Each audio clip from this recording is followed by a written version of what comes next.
اعوذ باللہ من الشیطان الرجیم بسم اللہ الرحمن الرحیم السلام علیکم ورحمۃ اللہ وبرکاتہ۔ معزز سامعین کرام، شادی کی پہلی رات یعنی سہاگ رات منانے کا اسلامی طریقہ کیا ہے؟ شادی کی رات ہم بستری کرنے کا اسلامی طریقہ حدیث کی روشنی میں کیا ہے؟ کیا شادی کی رات ہم بستری کرنا لازمی ہے؟ کیا شادی کی رات میاں بیوی کے نہ ملنے سے ولیمہ نہیں ہوتا؟ اور شرعی تقاضا کو پورا کرتے ہوئے کن کاموں کو کرنے اور کن باتوں سے شریعت مطہرہ نے ہمیں منع فرمایا ہے؟ اور پھر اسلام نے اس کے جو اسباب بیان کیے ہیں وہ جان کر یقیناً آپ دنگ رہ جائیں گے۔ تو شادی کی پہلی رات یعنی سہاگ رات کے متعلق تمام سوالات کے جوابات قرآن و حدیث کی روشنی میں جاننے کے لیے ویڈیو کو آخر تک ملاحظہ فرمائیں، اور اگر ابھی تک آپ نے اس چینل کو سبسکرائب نہیں کیا تو براہ کرم اس کو سبسکرائب کر لیں اور ساتھ میں لگے بیل آئکن کو پریس کر لیں۔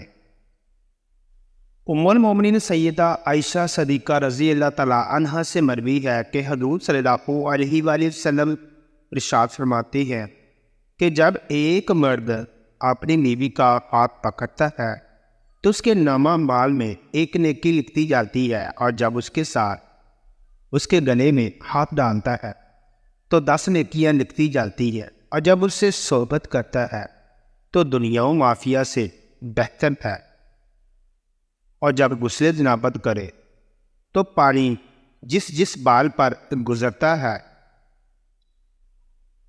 تو ہر بال کے بدلے ایک نیکی لکھی جاتی ہے، اور ایک گناہ کم ہوتا جاتا ہے اور ایک درجہ بلند ہوتا جاتا ہے۔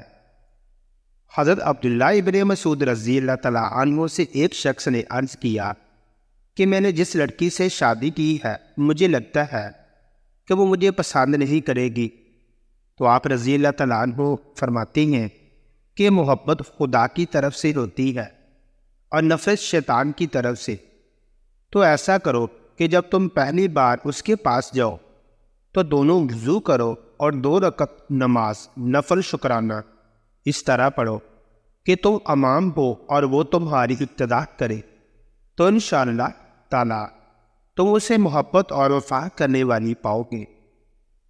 نماز کے بعد شوہر اپنی دلہن کی پیشانی کے تھوڑے سے بال نرمی اور محبت سے پکڑ کر یہ دعا پڑھے: اللہم انی اسألوک من خیرہا جبلتہا علیہ واعوذ بک من شرہا وشر ما جبلتہا علیہ۔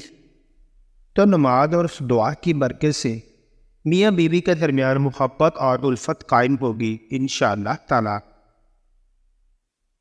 خاص جماع کے وقت بات کرنا مکروہ ہے، اس سے بچے کے توتلے ہونے کا خطرہ ہے۔ اسی طرح اس وقت عورت کی شرمگاہ کی طرف نظر کرنے سے بھی بچنا چاہیے کہ بچے کے اندھا ہونے کے امکانات بہت زیادہ ہوتے ہیں۔ یوں ہی بالکل برہنہ بھی صحبت نہ کریں، ورنہ بچے کے بے حیا ہونے کا اندیشہ ہے۔ یعنی جماع کے وقت باتیں کرنے، عورت کی شرمگاہ کی طرف دیکھنے اور ننگے ہو کر جماع کرنے سے منع کیا گیا ہے، کیونکہ ان اعمال کی وجہ سے آپ کے ہونے والے بچے پر منفی اثرات مرتب ہوتے ہیں، اور بچے کے توتلا ہونے، اندھا ہونے اور بے حیا ہونے کے امکانات بڑھ جاتے ہیں۔ ہم بستری کے وقت بسم اللہ شریف پڑھنا سنت ہے، اور یہ دعا پڑھے: بسم اللہ اللہم اللہ اللہم جنبنا الشیطان وجنب الشیطان ما رزقتنا۔ میں اللہ کا نام لے کر یہ کام کرتا ہوں، اے اللہ تو ہمیں شیطان سے بچا، اور جو اولاد تو ہم کو دے اس سے بھی شیطان کو دور رکھ۔ اس دعا کے پڑھنے کے بعد اس وقت کی ہم بستری سے جو اولاد پیدا ہوگی شیطان اسے کبھی ضرر نہ پہنچا سکے گا۔ اس کو ضرور پڑھنا چاہیے، کیونکہ ہم بستری کے وقت اللہ کا نام نہ لینے سے شیطان کا نطفہ بھی مرد کے نطفہ کے ساتھ اندر چلا جاتا ہے۔ مگر یاد رہے کہ سطر کھولنے سے پہلے پڑھے، اور سب سے بہتر ہے کہ جب کمرے میں داخل ہو تب ہی بسم اللہ شریف پڑھ کر دایاں قدم اندر داخل کرے۔ اگر ہمیشہ ایسا کرتے رہے گا تو شیطان کمرے سے باہر ہی ٹھہر جائے گا، ورنہ وہ بھی آپ کے ساتھ شریک ہوگا۔ حضرت فرماتی ہے کہ عورت کے اندر مرد کے مقابلے 100 گنا زیادہ شہوت ہے، مگر اس پر حیا کو مسلط کر دیا گیا ہے، یعنی عورت میں مرد سے 100 گنا زیادہ ہم بستری کی طلب ہوتی ہے، مگر وہ منہ سے اس کا اظہار نہیں کرتی۔ تو اگر مرد جلدی فارغ ہو جائے تو فوراً اپنی بیوی سے جدا نہ ہو بلکہ کچھ دیر ٹھہرے پھر الگ ہو۔ جماع کے وقت کسی اور کا تصور کرنا بھی زنا ہے، اور سخت گناہ اور جماع کے لیے کوئی وقت مقرر نہیں۔ ہاں بس اتنا کیا رہے کہ نماز فوت نہ ہونے پائے، کیونکہ بیوی سے بھی نماز، روزہ، اعتکاف، حیض، نفاس اور نماز کے ایسے وقت میں صحبت کرنا کہ نماز کا وقت نکل جائے حرام ہے۔ مرد کا اپنی عورت کی چھاتی کو منہ لگانا جائز ہے، یعنی پستان چوسنا جائز ہے، مگر اس طرح کہ دودھ حلق سے نیچے نہ اترے، یہ حرام ہے۔ لیکن ایسا بھی ہو گیا تو توبہ کرے، مگر اس سے نکاح پر کوئی فرق نہیں پڑتا۔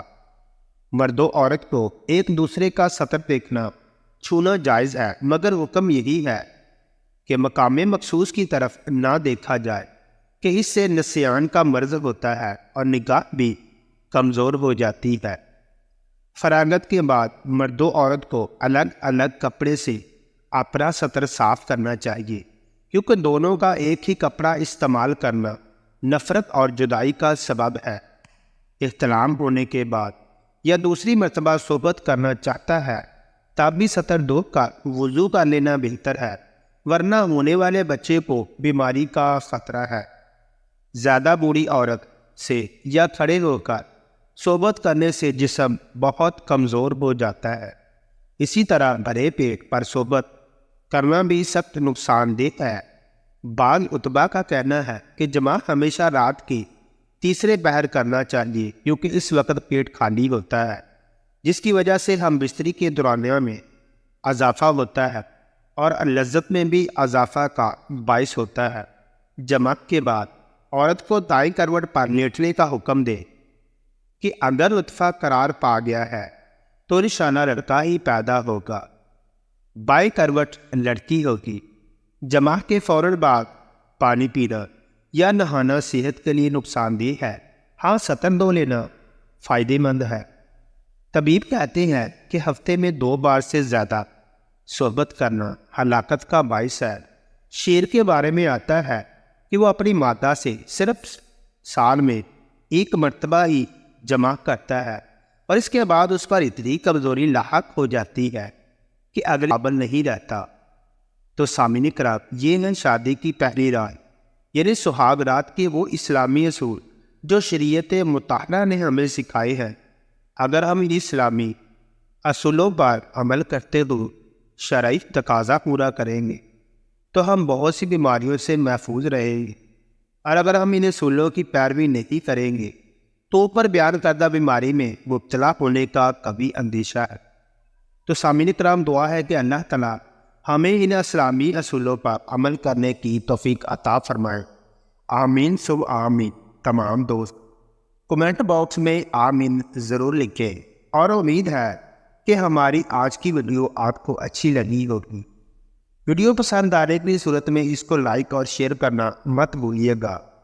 مزید اسی طرح کی ویڈیوز دیکھنے کے لیے ہمارے چینل کو سبسکرائب کریں